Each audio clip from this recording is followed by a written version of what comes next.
So we're rolling into Season 2 here as of this upcoming week within Black Ops Cold War and Warzone. Stitch's plot and capture of Adler along with what is coming to Verdansk, that's about to unfold, and we'll see some new faces introduced into the fight, some new weaponry, all that good stuff. But while that's all coming, there is still a little bit you want to make sure that you accomplish before the timer for Season 1 hits 0, before the end of Season 1 occurs. So that said, today we're going to be discussing what you should be doing for the end of Season 1 within Black Ops Cold War and Warzone. And as we go along, let me know your thoughts down below. Are you looking forward to anything in particular in Season 2? Are you hoping for something of a surprise to come later on in the season? Whatever it is, feel free to let me know. If you enjoyed the video, do be sure to drop a like. And of course, if you are new to the channel, make sure you guys subscribe so you don't miss a single thing regarding all things Cold War, Warzone, and anything COD related. We're on that road to 400,000 subscribers, so if you'd like to join the community, I'd love to have you. But said, let's talk about what's up on deck for the end of Season 1. As of the other day, we saw a couple of new playlists added in to cap off Cold War and Warzone's Season 1 content, and we discussed all of that in that update video on Thursday. But right now, as of this video going live, there is a nice little bonus here up until tomorrow morning, that being double XP and double Battle Pass XP for just a little bit longer. It started on Friday at 10 a.m. Pacific time and will go all the way until tomorrow morning at 10 a.m. Pacific. So you can grind out Cold War or Warzone and jump in for that double XP, and then Cold War only for double Battle Pass progression.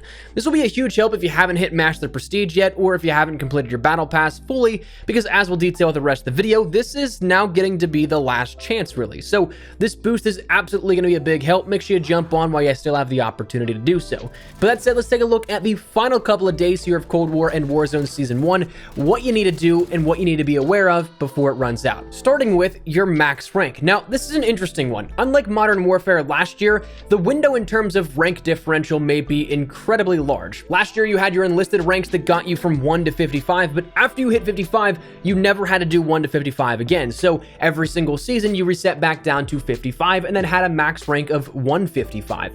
So only 100 levels there with this, but with Cold War and now with a ranking system that's also transitioned into Warzone and also Modern Warfare, some people may have hit level 200, that max prestige cap here that we end up having, but also you have the ability to go on to level 1000 outside of that. So you may have hit 200, you may not have, and then there may be people that have already hit level 1000. But as with Modern Warfare system last year, we are going to see a refresh happen within Cold War and Warzone as of Season 2's launch. What will happen is, just like Modern Warfare, you're going to be reset back down to level 1, but it's not a true level 1. So again, as long as you completed those military ranks 1 to 55 the very first time and got out of those ranks for your base leveling, you'll be level 1 of whatever prestige you ended up making it to. So now, since it's the first time this is happening, we can't be 100% sure until it actually happens, but it should be the case of, say, I reached Master Prestige, meaning that I exceeded that 4th prestige level that was introduced within Season 1. Because there were 3 prestiges before that, that's a total of Prestige 7, meaning that I capped out Prestige 7, and I'll reset down to Prestige 8, level 1 with the seasonal start. Once I end up hitting level 50, I'll go to Prestige 9, then at 100, I'll be 10, 150 will be Prestige 11, and then level 200 will then be Master Prestige, where I can once again customize my Prestige emblem along with those other Prestige Master rewards. So you're only resetting down to that highest prestige you actually achieved as your starting point. So if you got to, say, Prestige 6, you'll start there, but you won't lose out on that ability to go to Prestige 7 and that icon. You'll just be adjusted in your rank in what you view. So when you look at it at a top-down level, you don't lose out on any potential, since the seasons introduce 4 new prestiges on top of what you've already accomplished and what is already there. It's just an additive system, meaning that you can end up going the distance at your own pace. It is incredibly odd and maybe somewhat hard to describe, but that's what we have here at this one. So circling back, if you haven't reached Master Prestige and level 200 yet, make sure that you do so in order to obtain that ribbon added to your Prestige Master progress. Each season you hit it, you end up getting another ribbon to add to your Mastery ribbon next to your name, with the ultimate goal of getting all 6 seasons accomplished and having a full ribbon come Season 6 end. Now, if you haven't gotten to level 50, make sure you at least do that, because unlike reaching max level, like you had to in Modern Warfare, at level 50, you end up unlocking a few things. Firstly, a tier skip, a prestige key, a sticker and emblem of that prestige you just completed, and also the Green Machine M16, which comes along with the 54-round magazine, the Duster stock, the 16.3-inch rapid-fire barrel, the mill-stop reflex, and the mounted flashlight. Is it the best reward? Is it the best blueprint in the game? Not particularly, but it's a free blueprint for just ranking up, so if you haven't gotten that just yet, make sure you do. What this also means, though, with a rank reset is the Prestige shop will also be temporarily restricted after this week until you end up once again hitting Master Prestige in Season 2. So if there's anything that you're looking to get out of the Prestige shop, whether that be a new emblem or new calling card, make sure you do so while you still can. But also consider that next week with Season 2, we're likely to see more introductions in the way of calling cards and emblems as we see more Prestiges also introduced, so that should allow you to unlock more if that's something you're interested in. Personally, while it's not confirmed or really is kind of just disjointed from the subject matter here in this video, I really hope they introduce some new rewards like Universal Legacy Camos. Give us something a little bit more than just calling cards and Prestige emblems. If you give me Into the Void from Black Ops 3 or Afterlife Camo from Black Ops 2, or even if we're going cross-studio, give me Chrome Tiger from World War II or Spectrum from Ghosts, especially Spectrum from Ghosts, man.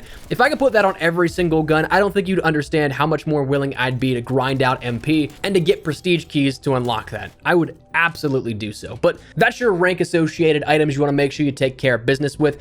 Outside of that, though, the Battle Pass is the next thing you want to be sure that you complete. Be sure to get all of that because, of course, there are things like your Stitch as an operator, that instant unlock, that Mac 10 at tier 15, the Groza at tier 31, and then all the other things in between like the music packs, the weapon skins, including what I think is probably the best skin in that Battle Pass, the Mac 10 Gallantry at tier 95, and all things like double XP to charms to calling cards and operators and uniforms. So as of Season 2, the Battle Pass will be going away as of the 25th, and that change over to Season 2. When Season 2 comes, though, naturally it will be replaced with another 100 tiers, but if you have yet to complete it this season, make sure you do so when it comes to items like those customization pieces, because you won't have another opportunity to get those. I forget where I heard it exactly, but I thought I heard that it was a legal thing where they can't resell those items once they were in the game. So once they're gone, they're gone. The base weapons like the Mac 10 and the Groza, though, those will be put into the game via unlockable challenges, so if you didn't get to tier 15 or to tier 31 and you find this video weeks or months into the future when you can't get them in the Battle Pass, they should still be available via in-game challenges, likely by doing some arbitrary challenge with the SMG or AR in 5 to 15 different matches, as we see with most other weapon challenges that are introduced. So make sure you take care of your Battle Pass business while you still have the opportunity to do so. Then, if you're into them at all, seasonal challenges is also something you want to make sure that you take advantage of before the end of Season 1 as well. Just like in Modern Warfare, we have seasonal challenges this year within Cold War, a new set of up to 20 challenges that you earn every 10 levels of play, with level 200 and Master Prestige being that cap where you end up getting all of them unlockable. Now, like Modern Warfare, you don't get anything too crazy in relation to completing the entire set of challenges, but you have the opportunity to get a calling card for each of these challenge sets completed and another animated calling card once you complete all of them for a season.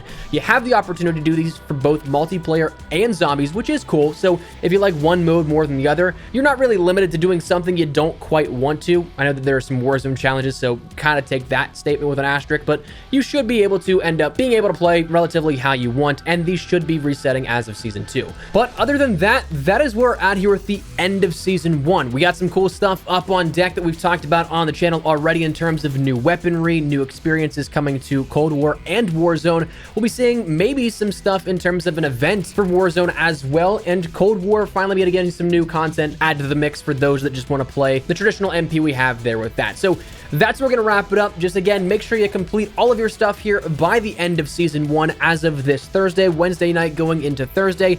That's likely when we'll see that update here. It hasn't been officially confirmed, but make sure that while you have these next couple of days and even that XP and Battle Pass boost going on right now, make sure you complete all that you can in that time so you don't miss out on anything you may want to get still from Season 1.